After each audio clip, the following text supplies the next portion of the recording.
नमस्कार, मी मृणाली पिळणकर. तुम्ही पाहत आहात LS मराठी. पाहुयात काही महत्त्वाच्या बातम्यांचा वेगवान आढावा.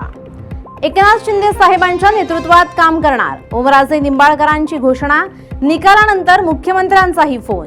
खासदार ओमराजे निंबाळकर यांचा मला अभिमान. स्वतःसाठी नाही तर जनतेसाठी निस्वार्थ काम करणारा हा लोकप्रतिनिधी, खरा कडवट शिवसैनिक, निस्वार्थ खासदार ओमराजे निंबाळकर यांच्या पाठीशी मी कायम भक्कमपणे उभा आहे.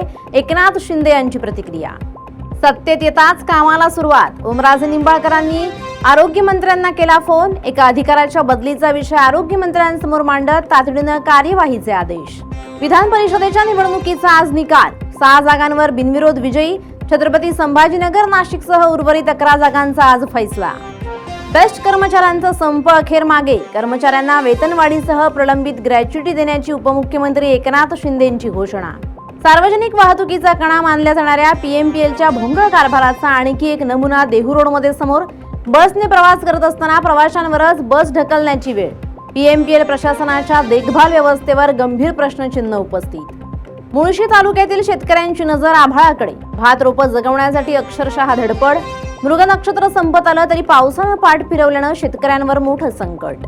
चायना येथे भारतीय महिला संघाची सुवर्ण झेप. साताऱ्याच्या सुदेशा शिवनकरची 15 दिवसात दुसरी गोल्डन कामगिरी. आंतरराष्ट्रीय स्तरावर देशाचा झेंडा उंचावत जिल्ह्याचा गौरव. स्विमिंग पूलमध्ये उंचावरून उडी मारणं जीवावर बेतलं. इस्लामपूरच्या तरुणाचा जागीच मृत्यू. मालवण वायरी येथील दुर्घटना, आकस्मिक मृत्यूची नोंद. रस्त्याच्या दुरुस्तीसाठी युवकांचं अनोखं आंदोलन. अर्जुनी महागाव बोरी मार्गावरील खड्ड्यांमध्ये बसून युवकांनी वेधलं प्रशासनाचं लक्ष.